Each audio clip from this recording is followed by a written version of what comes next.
வணக்கம். நம்ம வந்து HDFC பேங்க் ஃபண்டமெண்டல் அனாலிசிஸில் HDFC பேங்க்கோட கேஸ் ஸ்டடி பார்த்துட்ருக்கோம். இப்போது இதில் வந்து கீ டேர்ம்ஸ் வந்து பார்த்துட்டு இருந்தோம். இதில் வந்து பார்ட் 3 தான் பார்க்க போகிறோம்.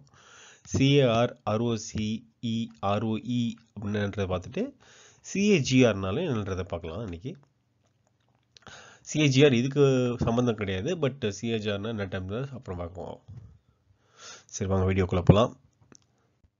ஃபஸ்ட்டு டிஸ்க்ளைமர் தான், இது வந்து ஜஸ்ட் வீடியோ அண்ட் இந்த வீடியோ வந்து எஜுகேஷன் பர்பஸ்க்காக மட்டும்தான், வேறு எதுக்காக கிடையாது. வேறு நெக்ஸ்ட்டு வந்து சொன்ன மாதிரி தான், நம்ம ஃபண்டமெண்டல்ஸில் மொத்தம் 5 ஸ்டெப் இருக்குது. 5 ஸ்டெப்பில் 2வது ஸ்டெப்பில் இருக்கிறோம், அனாலிசிஸ் ஆஃப் ஃபண்டமெண்டல் ஸ்டேட்மெண்ட்ஸ். இந்த இதில் நம்ம வந்து பார்த்துட்ருக்குறோம்.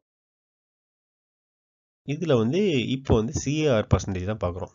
CARனா என்னன்னாக்கா கேபிட்டல் அடிக்குவசி ரேஷியோ. இங்கே பார்த்தீங்கன்னா தெரியும், உங்களோட கேபிட்டல் எவ்வளோ வந்து கேபிட்டல் வந்து உங்கள்கிட்ட இருக்குது அப்படின்றது தான். அது வந்து போதுமான அளவு இருக்கா இல்லையான்றதை சொல்கிறது தான். நம்மளோட ரெகுலேட்டரி போர்டு சொல்கிறது பார்த்தீங்கன்னா 11.7% இருந்தால் போதும். பட் வந்து HDFC பொறுத்த வரைக்கும் 18.4% இருக்குது. உங்களுக்கு நல்லாவே தெரியும், இது 18.4% இருக்குது. நெக்ஸ்ட்டு வந்து பார்த்தீங்கன்னா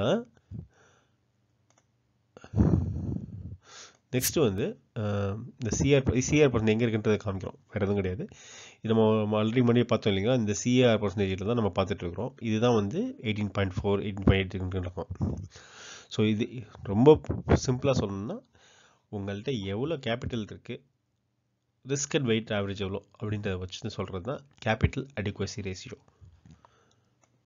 சரி, நெக்ஸ்ட்டு ROEனா ரிட்டர்ன் ஆன் ஈக்விட்டி.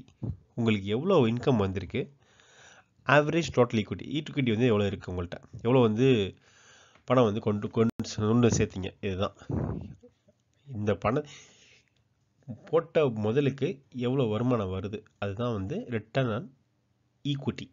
4-5 பேர் வாங்கியிருப்பீங்க, அந்த 4-5 பேர்த்தில் வாங்கினது இவ்வளோ பணம் போட்டேன், இவ்வளோ பணத்துக்கு இவ்வளோ இன்கம் வந்திருக்கு. இதுதான் ROEன்றது.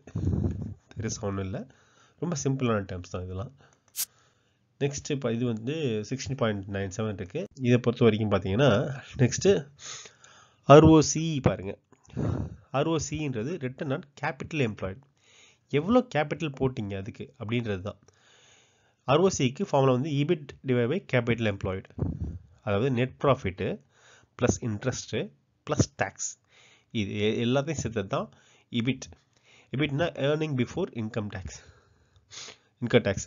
ஸோ இதில் பார்த்தீங்கன்னா உங்களுக்கு பேலன்ஸ் ஷீட்டில் போய் பார்த்தீங்கன்னா தெரியும், இந்த அமௌண்ட், அதாவது 2,69,000 கோடி டிவைடு பை அவங்க டோட்டல் அசெட் வந்து 40 லட்சம் இருக்குது. அதில் மைனஸ் 174,000 போட்டிச்சுன்னா இது பார்த்தீங்கன்னா 7% வரும். அது இப்போ 7% இருக்குது. இந்த ROCE பார்த்தீங்கன்னா முன்னாடி வந்து 15.26 இருந்துச்சு, பட் இப்போது ரீசெண்டாக பார்த்தீங்கன்னா இவ்வளோ இருக்குது. ஸோ நெக்ஸ்ட்டு வந்து பார்த்தீங்கன்னா CAGR வந்து இந்த ஃபண்டமெண்டல்ஸ்க்கும் இதுக்கும் சம்மந்தம் கிடையாது. பட் CAGRன்றது என்னென்னா, ஏன் இப்போ இதை சொன்னால் CARக்கும் CAGRக்கும் வந்து சம்டைம் குழப்பிக்கோங்க, அதனால தான் CARன்றது ஃபண்டமெண்டல் அனாலிசிஸ்க்கு பண்ணுறது கேபிட்டல் அடிக்குவசி ரேஷியோ. பட் CAGRன்றது காம்பவுண்டட் ஆனுவல் க்ரோத் ரேட்.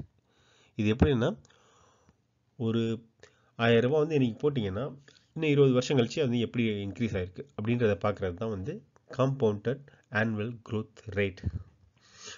ஒவ்வொரு வருஷத்துக்கும் எப்படி வந்து இம்ப்ரூவ் ஆகிருக்குன்றது இங்கே பார்த்தீங்கன்னா தெரியும்.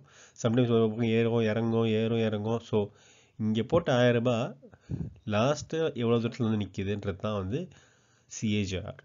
இது எதுக்காக யூஸ் பண்ணுவோம், பாஸ்ட் பெர்ஃபார்மன்ஸை யூஸ் பண்ணுறது. அதாவது நிறையா வந்து மியூச்சுவல் ஃபண்ட்ஸ் வந்து இதை வந்து பார்ப்பாங்க. முன்னாடி எவ்வளோ, இப்போது ஒரு 50,000 போட்டிருக்காங்க, இல்லை 1 லட்சம் போட்டாங்க 10 வருஷம் பண்ணால் இப்போ எவ்வளோ இருக்குன்னா CAGR எவ்வளோன்றது தான் தெரியும், வேறு எதுவுமே கிடையாது. So ending value divide by beginning value. இப்போ வந்து 2 லட்ச ரூபா இருக்குன்னா 2 லட்ச ரூபா டிவைட் பை அது போட்ட 1 லட்ச ரூபா 1/nன்றது அந்த எத்தனை வருஷம், 10 வருஷமா 5 வருஷமான்றது -1 போட்டிங்கன்னா தெரிஞ்சிடும் உங்கள் CAGR பர்சன்டேஜ். ரொம்ப சிம்பிள் தாங்க இதெல்லாம். அவ்வளோதான், இன்றைக்கி வந்து இதோட முடிக்கிறோம். நெக்ஸ்ட் வீடியோவில் வந்து நம்ம ஸ்டேட்மெண்ட்டை வச்சு பார்ப்போம். ஸோ இந்த கீ டேர்ம்ஸ் வந்து இவ்வளோ தெரிஞ்சால் போதும் நினைக்கிறேன் நான். இதுக்கப்புறம் வர வைக்க வேண்டிய கீ டேர்ம்ஸை அப்பப்போ தெரிஞ்சுக்கலாம். நெக்ஸ்ட் வந்து நம்ம ஸ்க்ரீனர்லேருந்து எப்படி எடுக்கலான்றத டேட்டா வந்து செக் பண்ணலாம். தேங்க்யூ.